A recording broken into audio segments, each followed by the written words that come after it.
everybody, and welcome to my YouTube channel, the Napa Valley Poppy House. And I'm Patty, and I'm interviewing Susan Segal today. She is our chairwoman for our Napa Valley Pickleball group. And I'm going to be asking her a couple questions.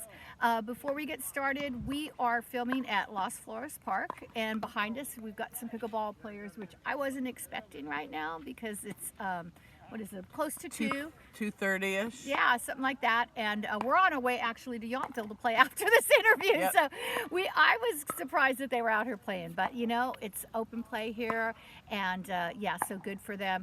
And you can see the view of our courts. So we're going to get started, and I'm going to ask Susan a couple questions, and we hope you enjoy the interview.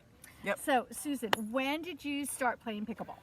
It'll be 10 years in January. 2014 is when I started playing, and next year's 2024. Wow. Yeah, That's down a in long time. Pismo Beach. Oh, you started in Pismo. I started in Pismo where Okay. my son and I were living for his education, and my gym, Pismo Beach Athletic Club, had had 4 pickleball courts. Wow. And that's where I was introduced to pickleball. So before I move on to the next question, because now I'm curious, was there any other local pickleball courts around there at that time, like in close proximity to that, or no? If there were, I wasn't aware of them, but then that was 2024. By 2015, our group, some of the members that were locals in San Luis Obispo, Grover Beach, 5-city area, if you're familiar with San Luis Obispo County, they started lobbying their Parks and Rec, and now there's a lot of courts all over city of San Luis Obispo, the 5 cities of in San Luis Obispo County, Morro Bay as well.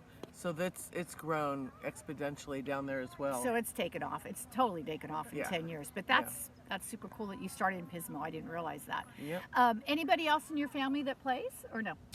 No, my son played a little bit. That's where I learned he's ambidextrous. Oh yeah. Yeah. There's some people like that on the court. But you know, it's mom's game. It's not his thing, and so it's really just me. Just you. And how often do you play? Well, the 3, maybe 4 days a week. Okay, yeah. And you know, now that I come to think of it, I used to, when I was playing 3 to 4 days a week, it was fine on my arm. When I switched paddles, now I can play 7 days a week without any pain. But have you had any injuries on the court from playing? I'm dealing with tendonitis right now in my right elbow. It's getting better. It was pretty bad, and I stopped playing for about a week and a half.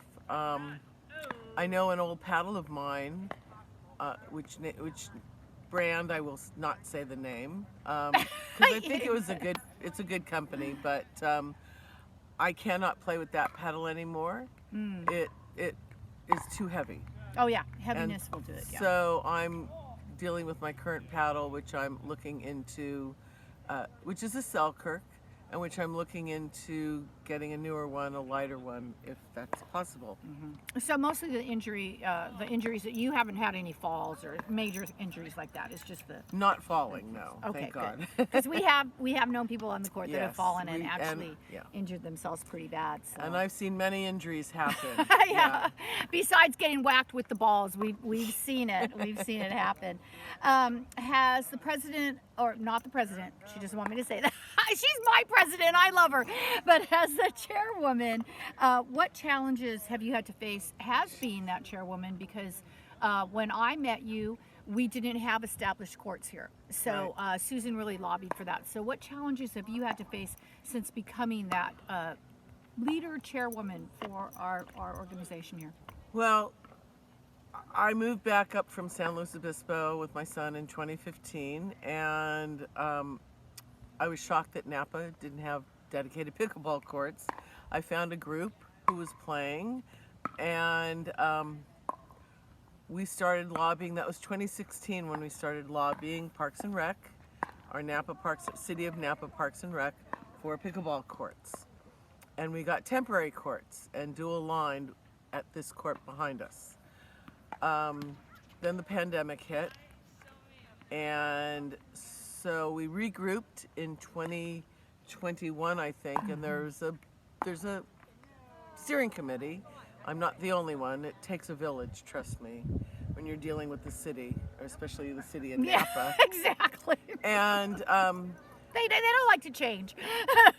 it's always about money. Every Parks and Rec, it's about money. That's it's about true. this. It's about that. You know, the community wanted it, and this is proof at 2:30 in the afternoon on our dedicated courts Yes. that people are out here playing all hours of the day and Oh, yeah. evening in the summer. But so the challenge has been with the various steering committee groups, and there have been 2, maybe 3 incarnations of those people. Patty was our treasurer at the last incarnation of the steering committee. But I couldn't do it alone. I had a wonderful co-chairperson, Nancy Snowden.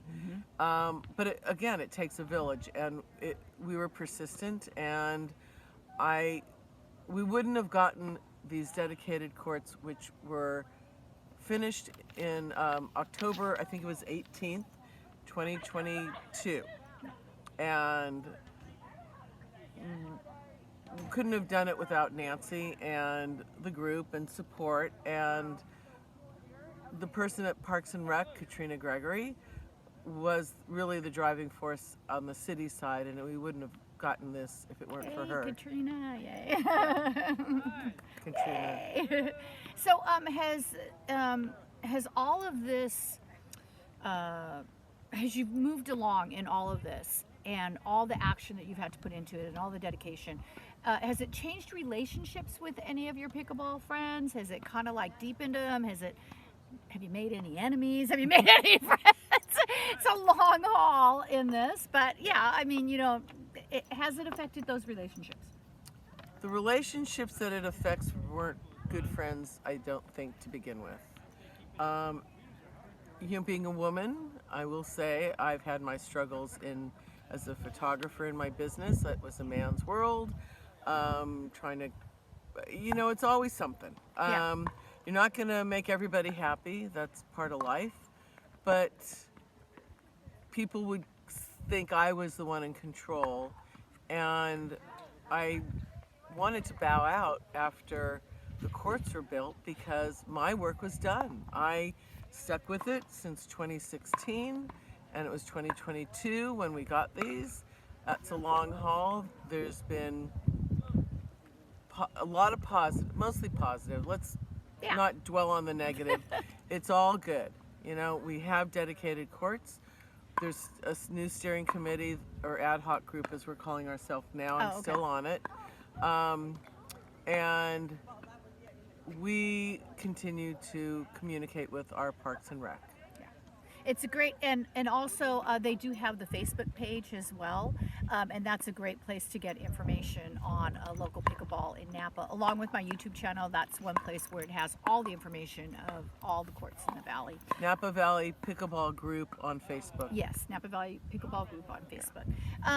So I want to ask you, when you walk out on the court, what brings you the greatest joy when you walk out on the court? Any court, I guess, or this court, whatever. Dedicated courts are the way to go. Oh, For man. how many years, Patty, was it that we had to set those temporary courts up and take them down? Yeah. That's a pain. And you know, and during COVID, they made us wear gloves, gloves and masks. Right. So it's hard to take down pickleball courts with the gloves, and it's, you know, just but yeah. For a while, we couldn't play. They locked the gates. They locked the because gates. Yeah. in their infinite wisdom, COVID was going to spread on a pickleball court There's or an a outdoor picture. court. Oh my gosh! There's a picture of me and you, and is it Joanne? There's 4 of us, Yeah. and we have our gloves on, and we have our masks on, and we all took pictures of our hands. Oh, how funny! Like, I don't remember that. Yeah, that was really fun. But I don't remember if we jumped the court. No, we didn't. We didn't sneak in. We we may have thought of sneaking in, but yeah. You and I snuck in before the courts were officially opened. Patty calls me and says, You've got to be the first one on the court now that they're done. And even though the sign was up, no entrance. Yep. She got me to do it. We did, and it was fun. So let me ask, what's any big frustrations when you get out on the courts now? Like, is there any frustrations? I know I have some once in a while, but you, any frustrations when you get on there? I'm just frustrated that I'm still dealing with my tendonitis. Okay. But that's it. That's it. Okay. If someone isn't following the rules, it's a little frustrating. I mean, you cannot bring coolers and nothing except a water bottle, a paddle, and a ball. Yeah. That's the only frustrating thing if people are doing more than that, bringing on more than that. Bringing on more than that. Yeah, the courts can get a little crowded that way. Yeah, and it's a safety. It's safety all about issue. safety. Yeah. I'm going to ask you one question that you weren't prepared for, and because I think I know the answer to this, but I want to ask it.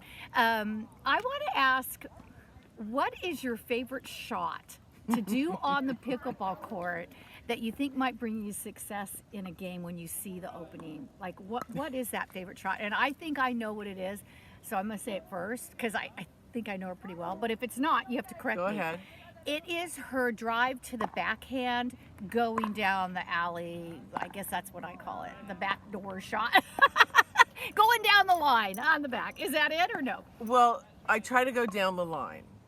I used to do that in tennis, and I continue doing that as best I can. In pickleball, it's not always a backhand. It can be forehand. But because I'm stronger on my forehand than backhand, I have a pretty good backhand at times. But She does. down the line is what a number of my friends who play pickleball with me say, that's your shot. That's her shot. Down that line, boy. And most of the, I'd say 75% of the time it's effective. It is. I'd say more than 75. I would. You can get a pretty good shot in there. Anyway, I love to watch that shot. It's not my perfection, but it's definitely hers.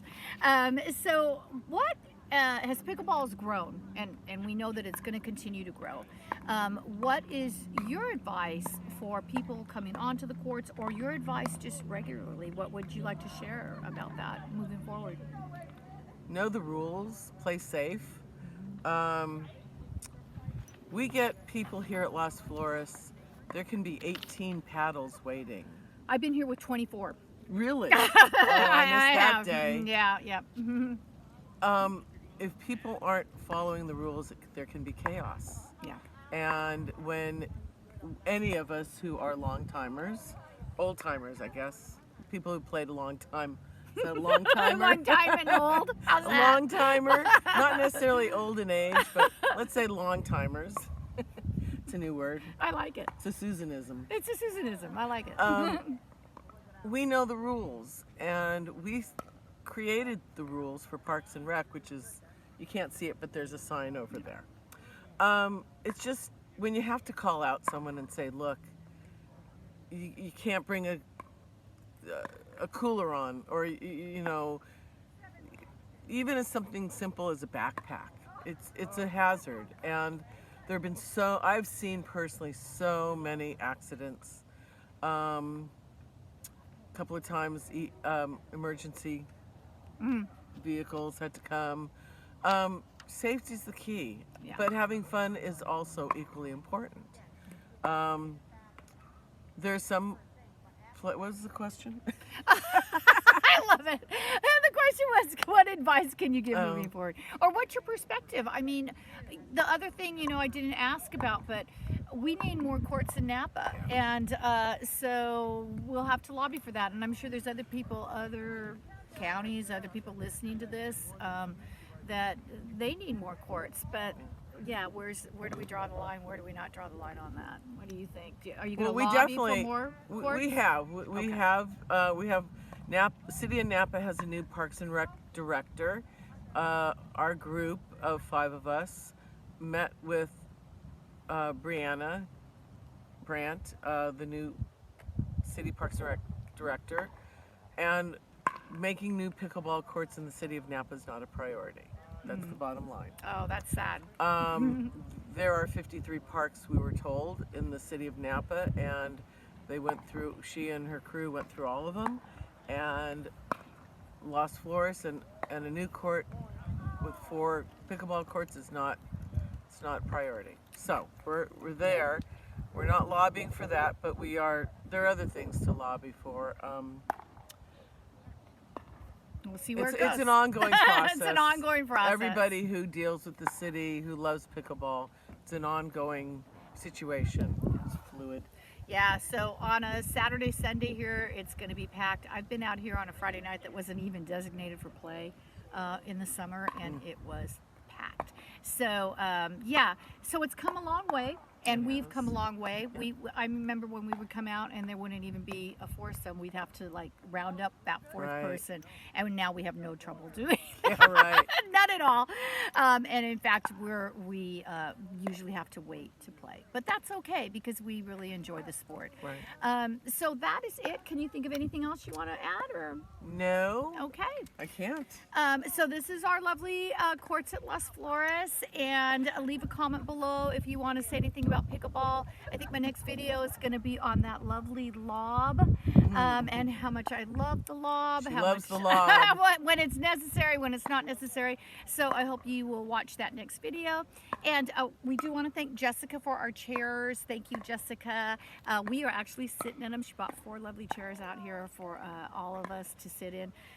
It's not nearly enough for the people that are waiting, but we love you, Jessica. Thank you, Jessica. Thank you. Okay, thank you, everybody. Peace, love, and pickleball. Yes, and we will see you around, or we'll see you on the courts. Bye. Bye.